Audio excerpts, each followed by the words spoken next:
ازيكم عاملين ايه؟ يا رب تكونوا بخير. رمضان كريم وكل سنه وانتم طيبين. قبل ما نبدا الفيديو النهارده ما تنسوش تصلوا على النبي وتشتركوا في القناه وتفعلوا الجرس وتدوسوا على اللايك. ويلا بينا نشوف فيديو النهارده ايه. في فيديو النهارده هنعمل كنافه بالكريمه وبالمانجا. طريقه سهله جدا ومش هتاخد معاكي اي وقت خالص. هتعجبك قوي وطعمها هيكون حلو جدا ومناسب للناس اللي بتعمل دايت، لان كمان هتتحكمي في كميه السكر الموجوده في الكنافه. يلا بينا نشوف المكونات ايه. اول حاجه هحتاج نص كيلو من الكنافه. هتكون ناعمه بالطريقه دي ازاي؟ انك هتحطيها في الفريزر، واول ما تنشف معاكي في الفريزر هتطلعيها وتكسريها، او هتطحنيها في الكبه، او بطريقه تانية لو هي طريه معاكي ومفيش وقت ان انت تحطيها في الفريزر هتقطعيها بالمقص. اهم حاجه ان الكنافه تكون ناعمه كويس. بعد كده هحتاج 3 معالق من السمنه، وكمان معلقه ونص من الدقيق، ومعلقتين من النشا، وفانيليا معلقه صغيره بودر او سايله. بعد كده كوبايتين من الحليب وسيرب او شربات، وده هيكون السكر المناسب للكنافه. او لو احتاجتي سكر مش متوفر عندك شربات بارد، هتطحني معلقتين من السكر وتضيفيهم على الكنافه. اول حاجه هنعمل الكنافه وان احنا هنحمرها في طاسه. لو مش متوفر عندك سيرب او شربات للكنافه، هتضيفي معلقتين من السكر المطحون على الكنافه اول ما تبدا لونها يتغير. بعد كده هضيف معلقتين من السمنة أو الزبدة، معلقتين بس لأن المعلقة التانية هحتاجها في القشطة. أول ما الكنافة تسخن السمنة كلها تسيح، وأهم حاجة إنها تختلط كويس جدا مع الكنافة. ولو حابة تضيفي سمنة سايلة عادي جدا مفيش أي مشكلة في الخطوة دي. لو انت حابة تضيفي سكر بودر مكان السيرب أو الشربات هيكون في الخطوة دي. بعد كده ده لونها النهائي. هسيبها 5 دقايق تبرد عشان هضيف عليها السيرب أو الشربات. السيرب كان جاهز وبارد تماما. هضيف 4 معالق على حسب كمية الكنافة اللي هتعمليها. هتزودي السيرب. هقلبه كويس لحد ما تتجانس مع بعضها وتكون بالسمك ده. بعد كده الكنافة جهزت. هعمل بقى القشطة الكدابة. هجيب الكوبايتين حليب، عليهم المعلقتين نشا والمعلقة دقيق أو المعلقة ونص، وهضيف عليهم المعلقة الصغيرة فانيليا يا إما بودر يا إما سايلة، وهقلب كل ده على البارد. لو عايزة تستغنى عن الدقيق وتعمليها بنشا عادي جدا، ولو مش متوفر عندك نشا وهتعمليها بدقيق عادي، بس الدقيق مش هيخلي القشطة طعمها أحسن حاجة، فيفضل انك تعمليها بنشا. بعد كده هقلب كل ده على البارد، ولو حابين تضيفوا سكر ضيفوا.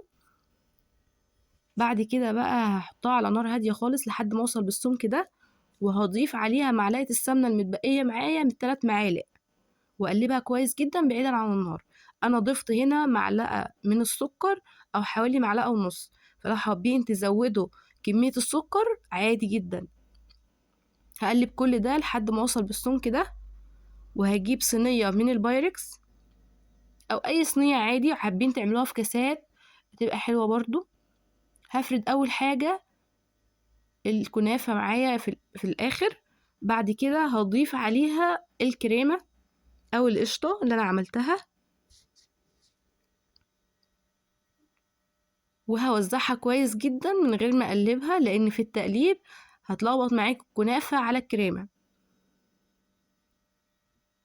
بعد كده هضيف طبقة الكنافة المتبقية معايا، وكان شكل الكريمة بارز من الكنافة زي ما انتوا شايفين، كل الاطراف زي بعضها. وقسمت الكنافة بالنص، طبقة لتحت وطبقة لفوق، وكانت سمكها قد بعضه، كانت بالشكل ده. عايزة اقول لكم كان طعمها حلو جدا. ولو حابين تزودوا سكر على الكنافة وعلى القشطة زي ما انتوا حابين. شوفوا شكلها عامل ازاي، كانت حلوة قوي وكان شكلها حلو جدا وطعمها كان حلو قوي. هساوي كل الاطراف كويس قوي عشان المانجا والقشطة والكنافة تكون باينة في الصينية البايركس. بعد كده هجيب مانجا واقطعها شرايح سلايس بالشكل ده، وبعد كده هفردها على الصينية من فوق، واحاول ان انا اخليها تكون بارزة من الاطراف عشان تبقى باينة بالشكل الحلو ده. هكمل بقى الصينية دي بالمانجا، كانت حلوة قوي، جربوها هتعجبكم جدا. ولو حابين تعملوها في كاسات هتكون اشيك برضو. انا كنت قلت لو اتبقت معايا كمية هضيفها في الكاسات، ولكن ما اتبقتش، يدوب على قد الصينية، ودي كانت اصغر صينية بايركس موجودة. شوفوا بقى شكلها كان عامل ازاي، ولا طعمها في حتة تانية خالص. وكانت القشطة متماسكة جدا. انا عملت معاكم القشطة دي قبل كده في فيديو. احنا جايبين الصينية دي من عند جروب حبل ومشبك، معاها صينية اكبر منها بشوية. هسيب لكم لينك جروب حبل ومشبك تحت الفيديو، ادخلوا الجروب هتلاقوا حاجات كتيرة جدا واسعارها حلوة قوي، كفاية التعامل. وكمان ان النوع ده من البايركس ده الاصلي مش الكوبي منه. بجد يا جماعة تعاملها حلو وحاجتها احسن، وكلها حاجات اوريجينال مش مضروبة ولا كوبي منها خالص. قعدت بقى اصور في الكنافة بالفلاتر، وكان شكلها حلو قوي، وكان طعمها احلى بمراحل.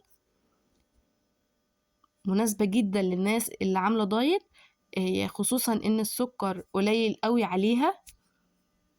لو حابين تضيفوا سكر ضيفوا على الكنافة والقشطة. الكنافة كانت متماسكة نوعا ما، ولكن القشطة كانت متماسكة جدا. طعمها حلو قوي، جربوها وقولي رأيكم تحت في الكومنتات. ولو حابين اجرب حاجة تانية في رمضان او غير رمضان قولولي برضو في الكومنتات. كان شكلها حلو يا جماعة جدا، وطعمها كان في حتة تانية خالص. نسيت اقول لكم ان جروب حبل ومشبك بيوصل لكل محافظات مصر. لو حابين تطلبوا حاجة من عندها وانتوا خارج نطاق محافظة كفر الشيخ، فهي هتوصل لحد عندكم. وده نوع من انواع الكنافة. حاول ان انا انزل لكم انواع تانية من الكنافة الفترة اللي جاية. ما تنسوش بقى اللايك والشير والاشتراك في القناة، وتقولوا لي رأيكم تحت في الكومنتات، وتفعلوا الجرس عشان يوصل لكم كل الفيديوهات اللي انا بنزلها جديد. واشوفكم في فيديو جديد في رعاية الله.